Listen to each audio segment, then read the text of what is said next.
Hello Taurus, welcome to Dove and Serpent Tarot. My name is Paul. If Taurus is your sun, moon, or rising sign, this is your tarot card reading. Remember to hit the like button, leave a comment, consider subscribing to the channel, especially if this reading resonates with you. If there is anything you would like me to pray over or meditate upon or send positive energy toward, please let me know. Now, this is going to be a general reading, so try to be open and receptive to whatever may come through during our time together. I am merely the messenger, and I ask you to connect directly with each of these cards and use your own intuition to take you beyond the details that I might provide. And remember, Taurus, that the most important part of any tarot reading is you. And here is the moon card that we're starting out with today. This is a card of dreams, right? Sometimes nightmares, but dreams generally. I feel like you're someone who lately is dreaming more.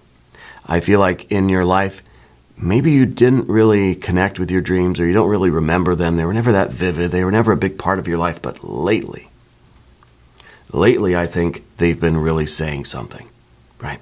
To the point where maybe it's even starting to get kind of weird because it really, when you're a kid and you have one of those vivid dreams, I'm sure you've had some, right? And you wake up and you swear it's real. And then you start to wonder, am I dreaming now? Was that real and this is me dreaming? I kind of feel like you're having something like that going on, even though it's been a long time since you've had something that intense. Okay, maybe it's even making you sort of question the nature of reality. We're starting to believe that the world as it exists only exists in this way to me.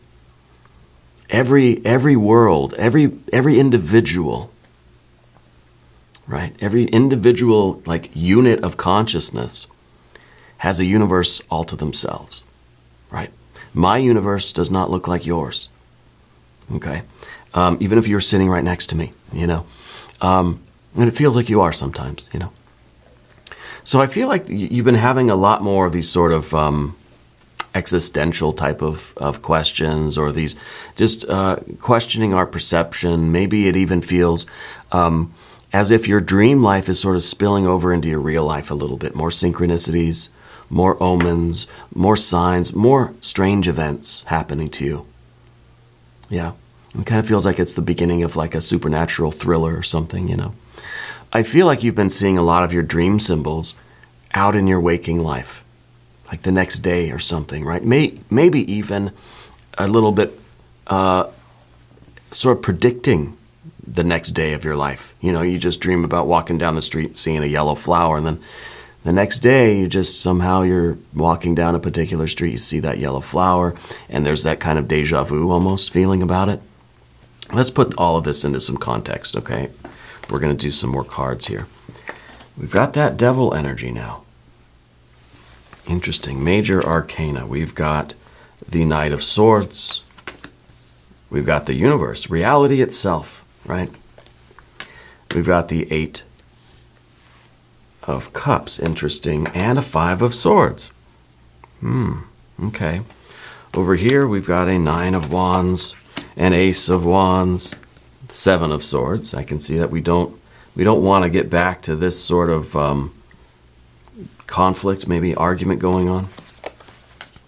And the Seven of Cups to finish off the path of the serpent. So, it feels like it's sort of a challenging thing, but I think the major arcana energy we have is really, really strong. You're coming from a very connected place. I feel like spirit is very active in your life right now. That's why we have this cluster of major arcana. That's why your dreams have been more significant lately. And I think your dreams are pointing you, showing you the way out of an rather challenging situation in your life. We see over here the fire energy leading to, I think, the perception that the Seven of Cups gives us. Okay, so this is actually a very good card, and I'll tell you why once we get down the road a little bit further. But now, let's select the mystery card, bonus card, confirmation card. This is a random card from the Smith-Waite Tarot. This is the Factor Infinite. and unknown. We're going to set it down over here and put Mr. Ed, the tiny horse, right on top. And we're not going to look at that card until the very end, but it will tie everything together and it will give us the confirmation that we need. If you have a prediction for this card, and I want you to try, anytime during the reading, put your prediction in the comments, okay? Let's do it together. Let's make it a group exercise of intuition. It's always a good idea to practice our intuition, especially for you right now. I feel like it's more likely than not that you'll get it right, okay? But you should do that for all the readings that you want, at least on this channel, because I do that mystery card every time. Yeah. So let's take a look around the room here. We've got our 3 major arcana energies. We have fire, we've got water, we've got air.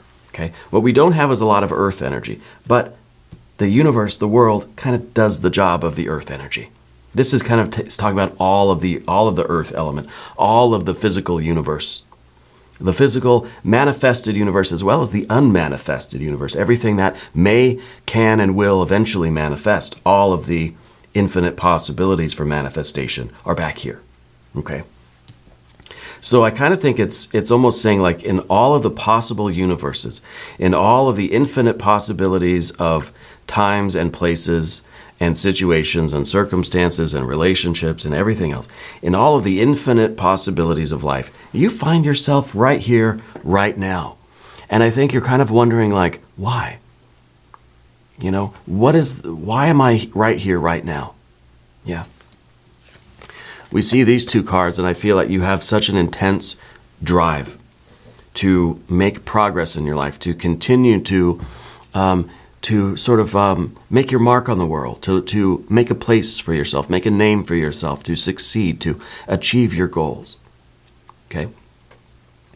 And you're trying to understand how your dreams are pushing you forward.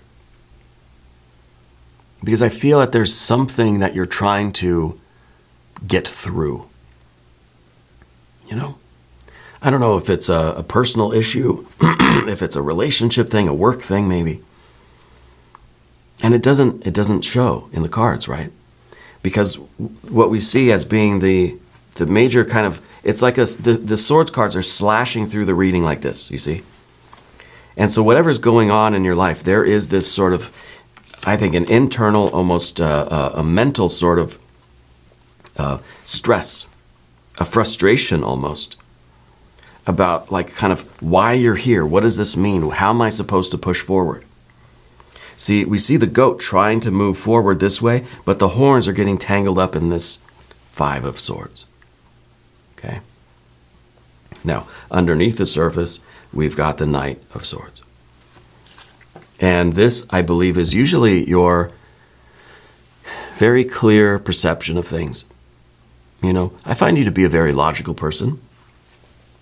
I think that, like I said at the beginning, for a long time, I don't think you had a lot of really intense dreams like that. Or you did, but they didn't really influence you. They didn't seem so significant as they do now.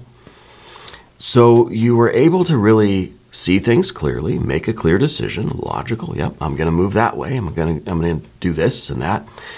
This is very decisive, right? This is quick thinking. This is really almost reactionary. It's sort of something happens, your mind instantly has the answer, and then of course you can translate that into some sort of action, right? A thought, a word, a deed, you know. But this is something under the surface now. I feel like your logical mind sort of went underneath your sort of unconscious, intuitive dream mind, right? It's under the surface like that, right? And usually we don't see that. Usually we don't really maybe feel that way. I feel like your logical, rational mind has sort of taken a back seat to your intuitive mind, your sort of dream ego in a way. The one that is very aware of symbols and synchronicities and omens and all of these sorts of irrational things, feelings, instincts, intuition, and that sort of thing. And I wonder if your intuition is sort of in conflict right now with your rational mind. Okay? Because the rational mind is kind of, it almost just is sort of tearing the paper in half, saying, nope, I'm not buying it. You know? Whatever your dream is telling you. And maybe it's a conscious dream.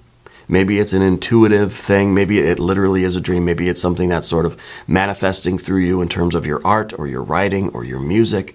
I feel like there's a common theme in your life right now that's coming from that irrational place. And it's trying to show you the way forward, but your way forward is being blocked by, yes, the rational mind. This 5 of Swords representing sort of the fence that the goat is getting its horns tangled up in. So your rational mind is sort of delaying you here, kind of holding you back from, I think, fulfilling some of these infinite possibilities that we see in the background. Now, this is the whole universe here, right? And I think that this feels as if your dream, your intuition, your gut feeling, all of that irrational energy, that irrational perception, and irrational judgment, I guess, but that seems like a kind of an oxymoron. All of this dream energy is showing you a different world than what your sort of rational mind is showing you. Okay? It's almost like your dreams are showing you a reality that feels almost like on a higher plane. It almost feels like it's more true and more real than what you perceive with your kind of rational, logical thinking, causal mind. And so I think you wish to follow this dream, whatever it's, and maybe this is the musician, the artist, or, you know, whatever this sort of dream reality, this dream future is. And I mean dream in both senses, both this sort of unconscious imagery that comes to us when our conscious mind is sleeping, that kind of a dream, you know, a literal dream, but then also a dream as in a wish or an aspiration or a desire that you wish to manifest in your life. Because I feel like you have this knowledge intuitively, spiritually, irrationally, that the possibilities are endless for you, that there is nothing that you cannot accomplish, nothing that you cannot become, nothing that you cannot do. Everything is possible. Everything is happening. There are infinite universes all overlapping each other right here, right now, and you have access to any of those. Okay? And with the 8 of Cups at the top here, I feel as if you're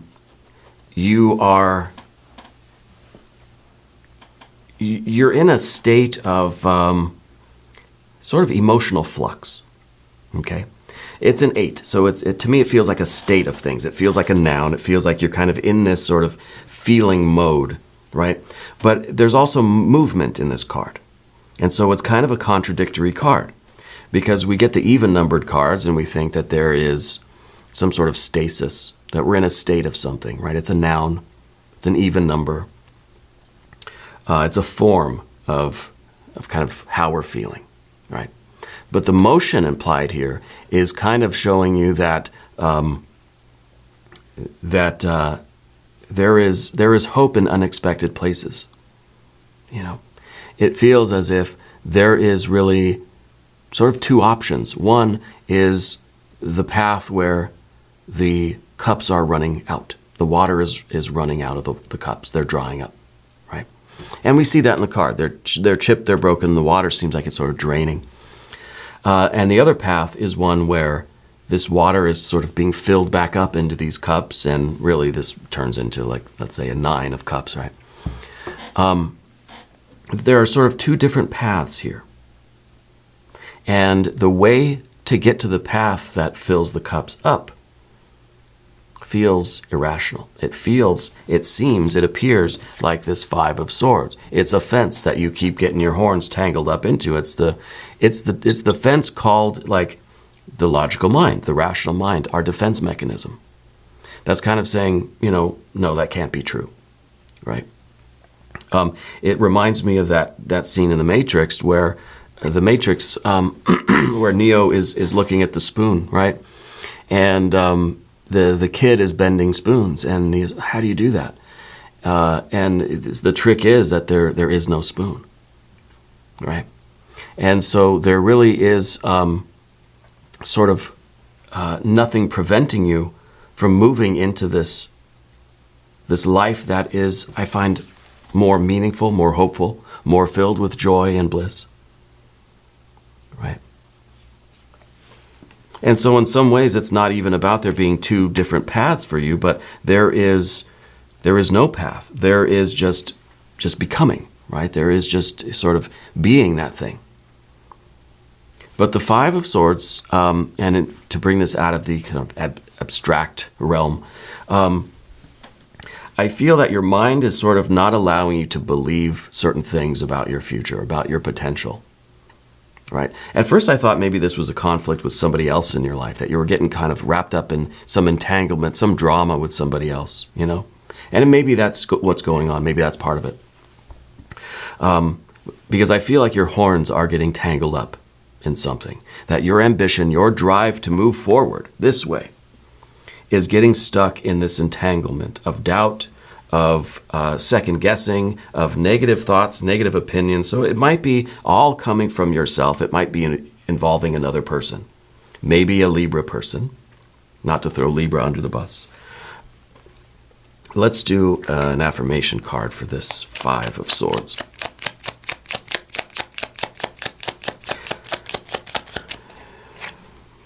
Strength. More effort will get you what you want. Of course, we've got strength down here with the Nine of Wands. That's this. The title of this card is the Lord of Strength. Okay, so this really does, this is perfect. This fits. Okay. But it's not brute strength. It's not the idea that you have to strong arm your way through the fence. It's not about the goat, just being a stronger goat and ripping the fence apart. No, it's about the goat realizing that there is no fence. Right? There is no spoon. I can walk right through that wall, you know? So I feel like maybe there is either the mental blockage for you, or there is somebody else in your life that is sort of contributing to that, okay? Because this is about you manifesting the kind of life that you really are dreaming about, that you really wish to live for yourself. And there is a mental blockage. So the idea here is not to struggle harder with that mental blockage, but just to transcend the blockage altogether.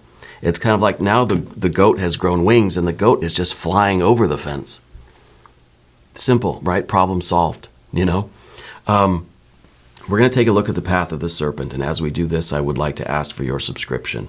If you haven't subscribed to the channel yet, please do. It is totally free, and it really does support the channel. Okay, I appreciate that. So let's talk about this, the Strength card. Again, it's the strength now of being consciously attached to that moon energy, to that unknown, unconscious, dream, irrational reality, right? The moon underneath here, connected with the conscious mind, that we're sort of being directed or informed by that irrational, unconscious, instinctual, intuitive, dream sort of energy. Okay, that lunar energy. And this, I think, is really the strength. This gives you the strength now to not kind of argue more, right? Because I think we've been there and this isn't helping. So not argue more about this, not try to convince yourself or to argue with this other person, but to sort of transcend the problem altogether. It's kind of like you win by just walking away from that argument, by rising above it, by transcending it, by leaping over it, right? Basically, there is no spoon, right? And then I think leading us to the Ace of Wands here in the position of the environment, allowing your sort of ambition and your dream ambition, your desire to really become the person that you dream you are, right? In that intense way where it's kind of like, it's like your true future self is appearing to you in your dreams, you know? Allowing that energy to carry you forward. And the Ace of Wands, yes, might be saying that you're doing that alone for the time being. It might be a solitary kind of thing. But really, I think what it's doing is it's taking the mental energy that we see here, right? That kind of just put a slash through the whole thing. You know, when when you're like doing it, you're editing a sheet of paper or something like that, and you want to sort of cancel the whole thing out, you just put a diagonal line through it. That's what it feels like, this sword energy. It feels like you've just vetoed your own dream, right? So instead of doing that, we're channeling all of this air energy into a unified force, into a magic wand, right? That basically is, it says there is no obstacle, there is no spoon, there is no discord or disquiet or friction, right? And we're moving forward. We're pushing forward with this, the manifestation of this possibility, right? What you are dreaming your life really should be. Okay. We're choosing the path of kind of filling this up.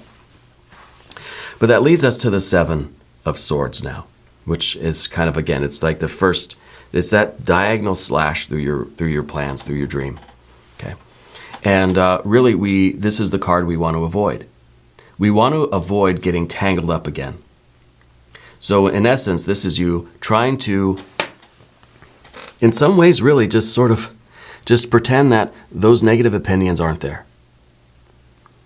Not even pretending that they're not there. It's like the spoon thing.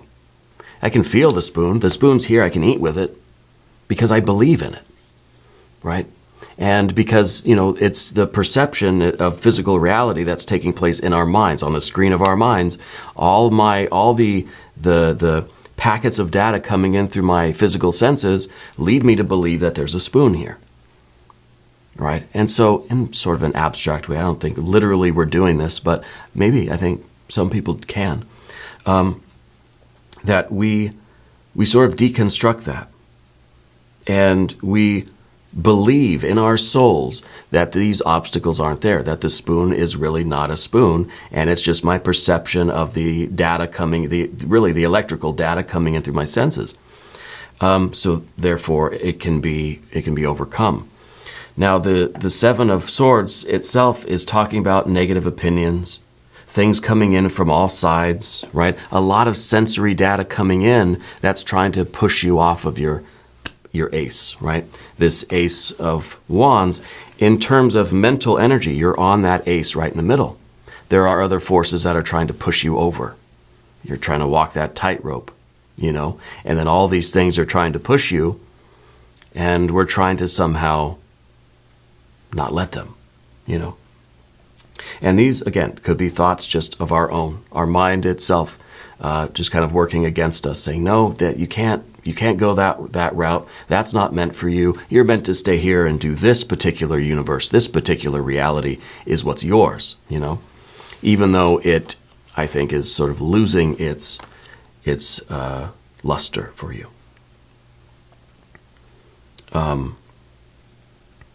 So, Seven of Swords. We're realizing that all of these negative opinions, all of these even thoughts of ourselves, people outside of us giving us their opinions, and you know what they say about opinions, right? Everybody's got one. We're seeing them for what they are. We're realizing the illusion, right? And the same thing then happens with the Seven of Cups. And like I said, this is a very good card here, because this is you realizing that your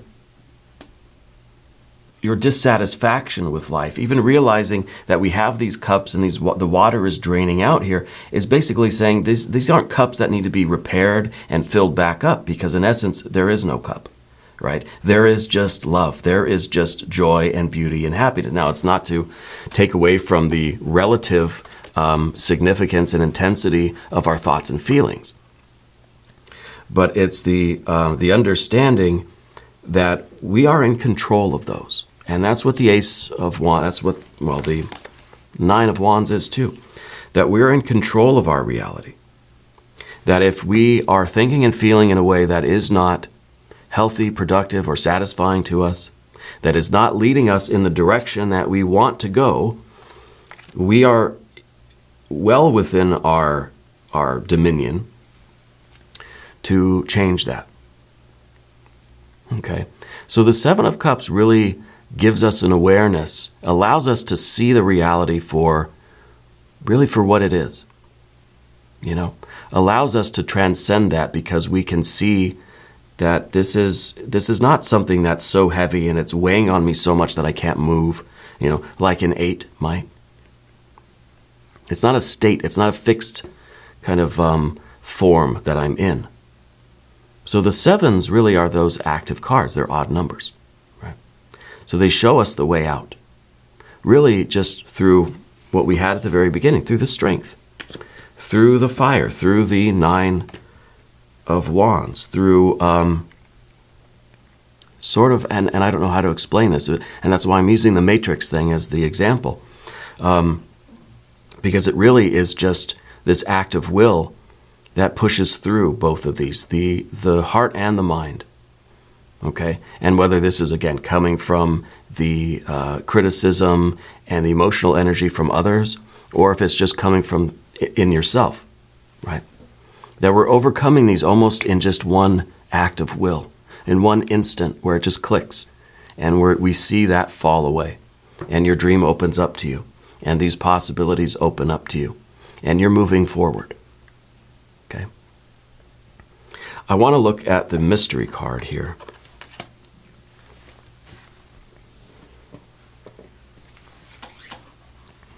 Before that, let's do an empowerment oracle card.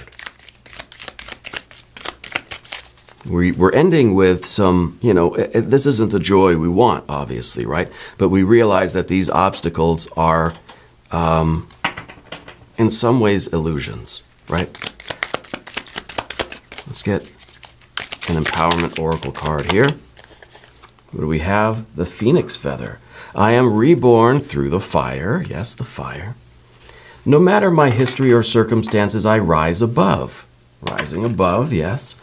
I soar with strength and determination. When faced with adversity, I overcome. I am the beauty rising from the ashes.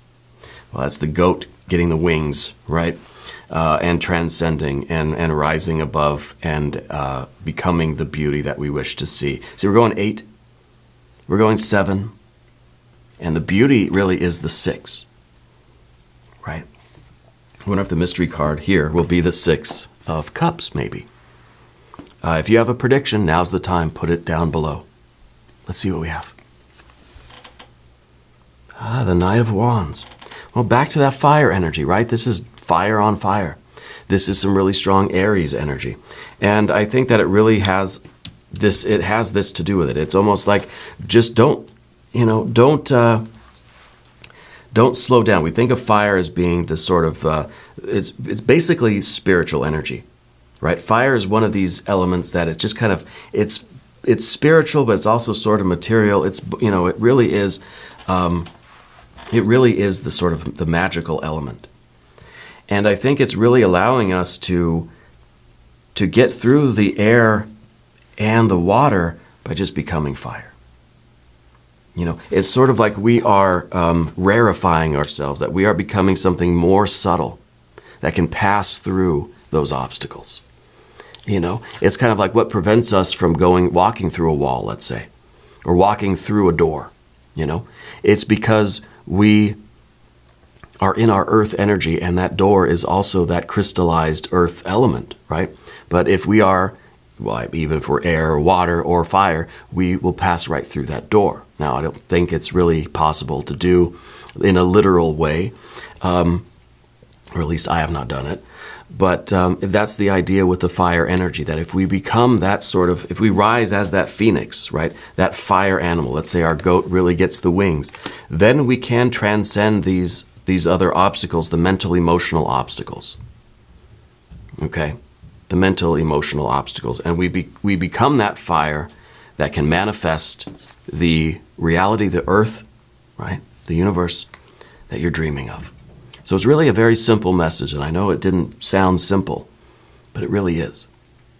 Yeah, it really is. And this is sort of the idea to become pure fire, and then you will manifest that pure earth of your dreams. And on this channel, I always talk about fire and earth, right?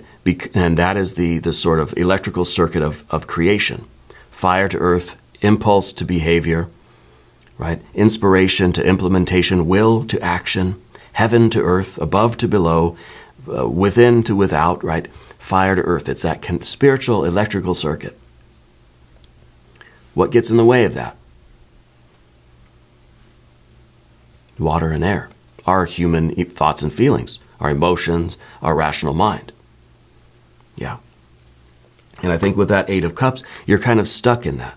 Your horns are tangled up in the air, and your heart, I think, is kind of locked in that Eight of Cups box. So we've identified with the thinking and feeling, with the human heart and human mind, rather than being the fire that connects directly with earth and makes that manifestation. So that's why I think the cards are telling you to become fire. Right? And then we'll have that electrical connection, you know? Anyway, we're going to do an extended reading. If you want to stick around, there's a link up top. There's one down below. New readings for Taurus are on Mondays and Fridays. Be sure to watch both. They are different. If you haven't subscribed to the channel yet, please do. It's free. Also, leave a comment for me and let me know where in the world you're watching from. I want you to know that you're the most important part of Dove and Serpent Tarot. I thank you and I love you. And we're all in this together.